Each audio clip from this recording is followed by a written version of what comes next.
자, 오늘은 어린이 주일인데요. 마태복음 18장에 보면은 예수님이 어린아이를 두고서 하신 말씀이 기록이 되어 있습니다. 제자들이 예수께 이제 물었습니다. 천국에서는 누가 제일 큽니까? 이렇게. 그러니까 예나 이제나 이렇게 천국에서도 1등 자리에 앉는 걸 사람들이 좋아하나 봐요. 예수님 제자 중에도 이제 야고보, 요한은 어머니까지 동원이 돼가지고 우리 아들을 제일 높은 자리 당신 바로 오른편 왼편에 앉게 해주십시오. 뭐 이렇게 요청도 하는데요.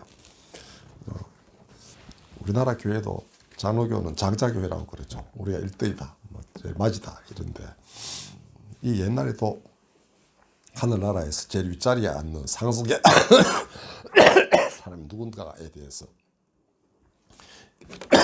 사람들이 관심이 많았던 모양입니다. 뭐 바리새인들은 바리새인들도 우리가 1등이다 이러고, 제사장은 우리 외에 또 누가 먼저 우리보다 앞서겠느냐 뭐 이렇게 했을 터이고, 그런데 예수님 제자들도 이렇게 관심이 똑같았습니다. 이제 우리가 1등 안 되겠느냐 이렇게 생각을 한 것 같습니다. 근데 예수님이 의외로 이제 어린아이 하나를 불러서 가운데 세우시고 하시는 말씀이, 진실로 너에게 말한다. 너희가 돌이켜 어린아이들과 같이 되지 아니하면 결단코 천국에 들어가지 못하리라. 그러므로 누구든지 이 어린아이와 같이 자기를 낮추는 사람이 천국에서 큰 자이니라. 이 한국 교회도 그렇고 모든 교회가 이 말씀 안 따른 것 같죠. 그러니까 교회 성도들만 천국 간다. 이 자체가 여기에 어그러지는 것입니다. 교회가 있는 이유는 뭐냐 하면은 이 세상 사람들을 먼저 천국에 들여보내고 자기는 맨 마지막까지 일하다가 마지막에 들어가는 게 여기서 말하는 그 천국에서 큰 자 아닙니까? 근데 저놈들은 다 지옥 보내시고 우리가 먼저 가겠습니다. 이거는 오늘의 이 예수 말씀에는 전혀 합당치 아니한 태도라고 하겠습니다. 그래서 정말 천국에서 큰 자다, 작은 자다, 이 자체를 원하는 것 자체가 이 교회로서는 그 바람직한 태도가 아니라는 것입니다. 우리는 항상 맨 뒤에 서서 맨 앞에서 길을 열고 그다음에 다 들어간 뒤에 맨 뒤에까지 마무리하는, 제가 언제 한번 여호수아가 요단강을 건널 때 제사장들이 어떻게 했는지에 대해서 여호수아서를 가지고 말씀드린 적이 있습니다. 강이 흐르니까 길이 안 열리죠. 그때 제사장들이 붓개를 들고 이 말씀을 치고서 그 물에 들어서니까 물이 이제 갈라져서 못이 드러났습니다. 사람들이 다 건너가요. 다 건너갈 때까지 꼼짝도 안 하고 서 있습니다. 그리고 맨 마지막에 이제 가서 그 다음에 여호수아는 돌 12개 주워가지고 12지파의 징표를 삼고 이렇게 했습니다. 그러니까 뭐 교회가 제사장이라 할 수 있죠, 요새는. 그러면 그 임무는 그런 거예요. 없는 길 먼저 뚫어서 그다음에 뒤에 사람이 올 수 있게끔 하고, 그다음에 다 들어가게 한 뒤에 맨 나중에 가는 거. 이게 진실로 교회가 취해야 할 그러한 자세인 것입니다. 예수님이 실제로 이렇게 하셨습니다. 미천한 사람들이 사는 곳에 늘 가셔가지고 기꺼이 먹고 마시고 하시다가 그들이 자기를 이제 친숙하게 생각했겠죠. 그러면 되게 만족하셨습니다. 그들이 나를 친구로 삼는다면 됐다 이거죠. 그때는 이제 예수님 보시기에도 저 친구들이 내 친구니까, 그러니까 얼마든지 자기가 계신 곳에 데리고 올 수 있으신 겁니다. 자, 이게 이제 오늘 한국 교회에서 필요한 일이고, 아니 전 세계 교회가 반드시 이렇게 해야 되는 거라고 생각이 됩니다. 여기서 어린아이가 자기를 낮춘다 했으니 오늘날 어린이하고 좀 다른 면이 있긴 있죠. 오냐오냐하고 키운 아이하고는, 이 옛날 이스라엘의 아이는 좀 다른 측면이 있습니다. 제가 들은 그 기독교 교육학 시간에 들은 얘기는, 이 어린아이들이 어떻게 교육을 받느냐 하면은 초등학교 들어갈 때쯤, 그러니까 정식 교육을 받아야 될 때 그 특정한 날짜가 있다. 입학식 같은 거.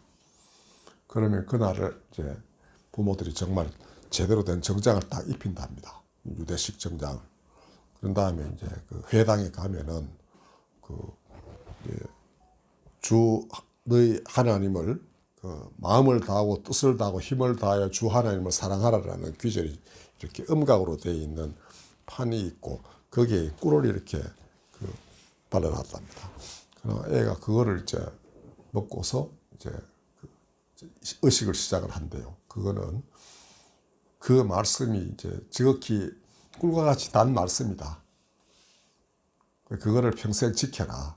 이제 이런 식으로 애가 정식으로 교육을 받을 때 출발을 시킨다고 합니다. 그러면 항상 이제 하나님을 사랑하는 그것이 사람 앞에서는 어떻게 되겠어요? 사람 앞에서도 이웃을 내 몸처럼 사랑하는 그런 사람으로 이제 서서히 자라날 수 있게 되겠죠. 자, 이것이 옛날 이스라엘의 아이들이라고 하겠습니다. 그러니까 오늘의 우리 주변에서 보는 이제 막 대바라진 아이가 아님을 여러분들이 명심하시면서 이 본문을 읽어주시면 되겠어요. 그 다음 더 이상 이제 또 예수님이 놀라운 말씀하신 것은 내 이름으로 이런 어린아이 하나를 영접하면 곧 나를 영접한 것이다. 이렇게 했습니다. 그리고 나를 믿는 이 작은 자 중 하나를 실족하게 하면은 연자 맷돌을 목에다 매가지고 바다에 빠뜨리는 게 낫다. 이렇게 말할 정도로 참으로 자기를 낮추는 사람, 이들을 존중했고, 그 존중한다는 것은 그 사람처럼 되라는 그런 말이죠. 그러니까 자기를 낮추는 사람, 이 인간의 그 가장 본래적인 모습이고, 그 다음에 그들을 핍박하고 그걸 무시하고 멸시하는 사람들은 정말 맷돌을 목에 걸어가지고 바다에 빠져 죽는 게 그거보다 낫다. 이렇게 이야기를 하신 것입니다. 어린이 주일에 그러니까 예수님이 아주 놀랍고 큰 가르침을 사실은 어른들에게 주신 것이다. 이렇게 할 수 있겠습니다. 자, 왜 그런가? 믿음 자체가 사실은 선물이기 때문에 인간은 그렇게 겸손을 해야 됩니다. 아까 에베소서 2장 8절 9절을 읽을 때 믿음은 선물이다. 그래서 너희가 자랑할 게 없다. 이렇게 한마디로 무질러 버렸습니다. 그러니까 에베소서를 쓴 사람은 바울이에요. 네. 자기도 가만 생각해 보니 그전에는 율법을 지키면 모든 것이 다 된다고 생각했는데 예수를 만나고 보니까 아니더라 이거죠. 율법으로는 죄를 깨닫게 될 뿐이고 죄에서 벗어날 수 없다는 것을 확실히 알았다. 그래서 아까 디모데에게 보낸 편지에도 보면 자만한다. 그다음에 무정하다. 뭐 이런 게 많이 나옵니다. 율법만 숭상하는 사람은 남에게 무정한 경우가 많아요. 용서 잘 안 합니다. 한도 잘 안 푼다는 거죠. 저놈이 나쁜 놈이니까 복수해야 됩니다. 하나님 저놈을 어떻게 처리해 주십시오. 이런 생각을 하게 되겠죠. 근데 저희가 믿음의 사람이 되고 보니까 그건 다 벗어나야 될 옛날 것이다 하는 생각이 들었던 것입니다. 그래서 그는 사람은 믿음으로 의롭다함을 얻는다. 믿음으로 말미암아 구원을 받는다. 이렇게 깨닫게 되었습니다. 그리고 그것을 이제 아브라함이라든지 그 믿음의 선진들에게서부터 하나씩 다 예를 가지고서 이제 마음의 확정을 하게 되는 것이죠. 그리고 그 모든 사례를 살펴보니까 이거는 사람에게서 난 것이 아니더라는 것입니다. 아브라함도 그렇죠. 하나님이 느닷없이 갑자기 나타나셔가지고 너는 고향 친척 아비 집을 떠나서 내가 지시하는 곳으로 가라라고 했습니다. 아브라함이 살던 곳은 그 우상이 만연한 그런 땅이었습니다. 갈대아 지역에. 지금은 이라크 지역, 그 지역입니다. 유프라테스하고 티그리스강 흐르고 있는. 아버지는 우상 만들어 파는 사람이었어요. 그래서 솔가해서 그 위로 가서 그다음 나중에 가나안으로 들어가야 되는데 온갖 어려움을 다 겪고 앞에 무슨 일이 생겨날지 예상도 못하고 가르쳐 주지도 않는 상황에서 딱 하나만 약속이 되어 있었습니다. 너로 인하여 모든 족속이 복을 얻을 것이다. 그 너라는 모든 족속이 복을 얻는다는 것은 아브라함도 자손이 되게 많아가지고 그 자손들로 인하여 이 모든 족속이 하나님이 사랑하시는 족속이 된다, 이런 뜻이겠는데, 그 약속 되게 늦게 이루어졌습니다. 그래서 부인이 하도 기다리다 지쳐가지고 자기 여종들은 이거 네가 좀 애 얻어가지고 그 한번 이어봐라 뭐 이렇게 했는 게 이제 하갈이 낳은 이스마엘이고, 뭐 그게 오늘날까지 아랍 족속하고 이스라엘의 분쟁의 씨앗이라고 그러는데, 글쎄요, 역사적으로 꼭 그랬는가 하는 생각이 듭니다. 어쨌든 그렇게 해서 겨우겨우 이제 100세의 아들 낳아가지고, 그것도 또 잘못, 하나님 무슨 생각이 들으셨는지 제물로 바쳐라 해서 그까지 갔습니다. 그러다가 이제 다른 제물을 예비하심으로써 이제 비로소 아브라함이 믿음의 사람으로 인정을 받고 이제 확고부동하게 믿음의 조상이 되게 되는데, 자, 그게 바울이 보기에는 자기 속에서 나온 것이 아니더라. 하나님의 선물이더라. 그리고 행위에서 난 것도 아니더라. 그러니까 착한 행위를 많이 하면 할수록 믿음이 좋아지느냐 하면 꼭 그런 것도 아니더라는 거죠. 그 과정에서 불현듯 하나님이 주시는 선물이라는 게 있더라는 겁니다. 그러니까 아무것도 안 한 사람에게 사실 이런 선물 주어지지 않습니다. 나쁜 생각만 하는 놈에게 어떻게 이런 선물이 주어지겠습니다. 그러니까 그런대로 이제 마음이 이웃에게 좀 열려 있고 이런 사람인데, 늘 죄의식도 있고 이제 조마조마하기도 하고 불안도 하고, 그런데 하나님이 계시는 것 같고 확실하게 믿자니 뭐 증거가 아무것도 없다 이겁니다. 근데 그때 어느 날 문득 하나님이 계시다는 것을 이 사람에게 확실하게 보여주시는 겁니다. 어떤 식으로든 그렇게 사람에게 깨달음이 오는 거예요. 아, 하나님 나한테 지금 다가오셔가지고 나를 자기 뜻대로 이끌어 가시려는구나. 이때 이게 이제 믿음이 생기는데, 그것을 바울은 선물이라고 했습니다. 이 사람이 잘나서도 아니고 또 되게 착한 일을 많이 해서도 아니라는 걸 바울은 알았어요. 바울의 그전 생활이 어땠는지 잘 나타나 있지 않지만은, 뭐 그렇게 율법을 잘 지킨다는 게 이웃에 대해서 많은 일을 막 풍성하게 하고 하는 그런 건 아니었습니다. 그냥 법만 이렇게 나쁜 짓 안 하고 사는 거예요. 바울이 마음속으로는 그게 좀 미흡하다는 생각을 하긴 했겠죠. 근데 채울 수 있는 길은 아무것도 없습니다. 왜냐하면 하나님 주신 게 그게 전부였으니까. 근데 예수를 만나고 보니까 이게 전혀 다른 게 있는 거예요. 그리고 그가 다메섹 도상에서 예수님을 만났을 때 자기는 예수님 제자들을 죽이러 갔던 사람입니다. 잡아가지고 처형하려고 갔던 사람인데, 이런 자를 그가 오셔가지고 완전히 바꾸어 놓으시니 이게 어찌 선물이 아니겠느냐 하는 겁니다. 바울은 믿음의 선물이 뭘 본인이 아주 분명하게 정확한 사람입니다.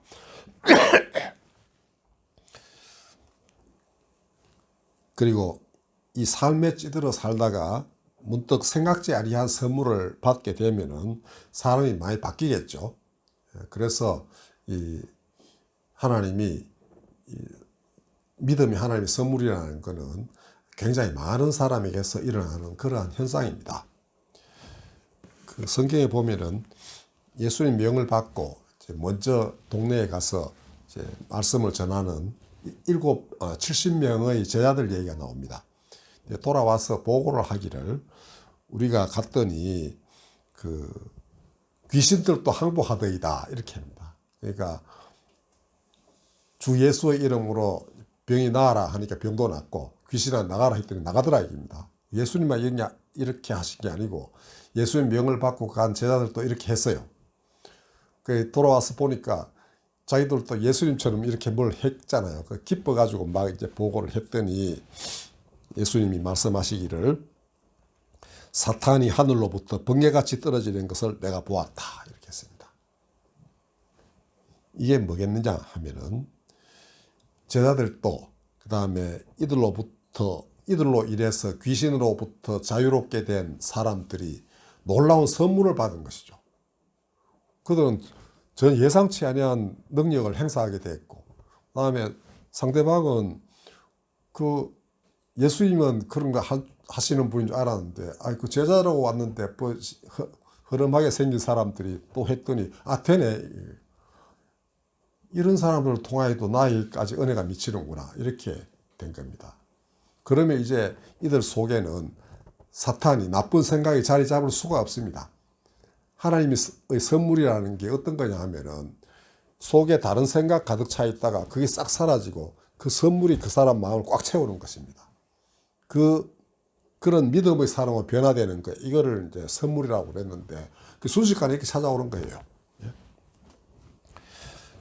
그래서 이런 것을 다른 말로 표현하면은 사탄을 보통 온 세상을 꿰는 자 이렇게 말합니다. 온 세상을 미혹시키는 자라고 되어 있는데, 그런 온 세상을 꿰려고 공중을 떠돌던 사탄이 여기서 해볼까 저기서 해볼까 모든 것을 다 해볼까 이러는 사탄이 힘을 상실하고 순식간에 땅으로 떨어져 버렸다. 그래서 예수님이 사탄이 하늘로부터 번개같이 떨어지는 것을 내가 보았다라고 하신 겁니다. 이거는 실제 뭐 사탄이 그렇게 있었어가 아니라 사람 마음속에 있던 악한 생각들, 이런 것이 하나님의 그 선물, 예수님이 주신, 예수님을 통하여 제자들이 행사하게 된 하늘로부터 오는 권능 때문에 이 순식간에 사라져 버린 겁니다. 그리고 하늘로부터 오는 선물이 이 사람 마음 안에 딱 자리를 잡게 됐어요. 그러니까 그동안 사람을 지배하려고 온갖 군데 돌아다니던 모든 그 나쁜 생각들이 다 그냥 땅에 떨어져서 죽은 듯이 변해버렸다. 이렇게 말할 수가 있겠습니다. 그래서 선물 받고 기뻐하는 어린아이 같은 마음, 그게 바로 믿음으로 직행하는 그러한 그 자세입니다. 그래서 여러분들이 언젠가부터 믿음의 사람이 됐을 거예요. 그 마음을 끝까지 간직하시면은 그리스도의 사람으로서 조금 더 부족함이 없도록 그렇게 되는 것입니다. 아마 예수님이 너희가 돌이켜 어린아이와 같이 되라. 그러면 천국에 들어간다. 이런 식으로 말씀하신 것은 그런 믿음을 되찾으라는 그런 말씀으로 저는 이해를 합니다. 선물 받고 기뻐하는 어린아이 같은 마음만 가지면은 네가 잘 생각해 봐라. 네게 하나님 주신 선물이 있지 않은가. 그거 기뻐하고 그 마음으로 하나님 대하고 그 마음으로 이웃을 대하면 네가 천국에 못 갈 이유가 하나도 없다. 이런 말씀입니다. 그리고 저는 모든 사람에게 하나님이 이런 선물을 주신다고 믿습니다. 언제 어느 때도 하여튼 이런 선물을 오는 거예요. 선물 없다고 끝없이 뭐 이렇게 불평하는 사람이 있을 수 있겠지만은 잘 살펴보면은 선물이 있는 것입니다. 그걸 스스로 깨달아 알고 이제 볼 수 있게끔 주변에서 이제 많이 도와줘야 되겠죠. 그래서 어찌 보면 제일 중요한 거는 너는 지금 형편이 없으니까 예수 믿고 구원 얻으라. 이거보다는 네 삶에 하나님 찾아오셔가지고 주신 은혜가 없는가, 이거를 이렇게 밝혀주고 하나님을 믿게 하는, 이게 하나님께로 인도하는 더 좋은 길이 아닌가, 저는 그렇게 생각을 해요.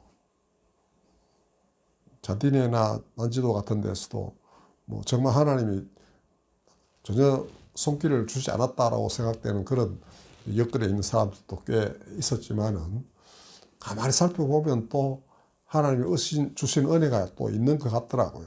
그러면 사람들은 그걸 찾아내요 또.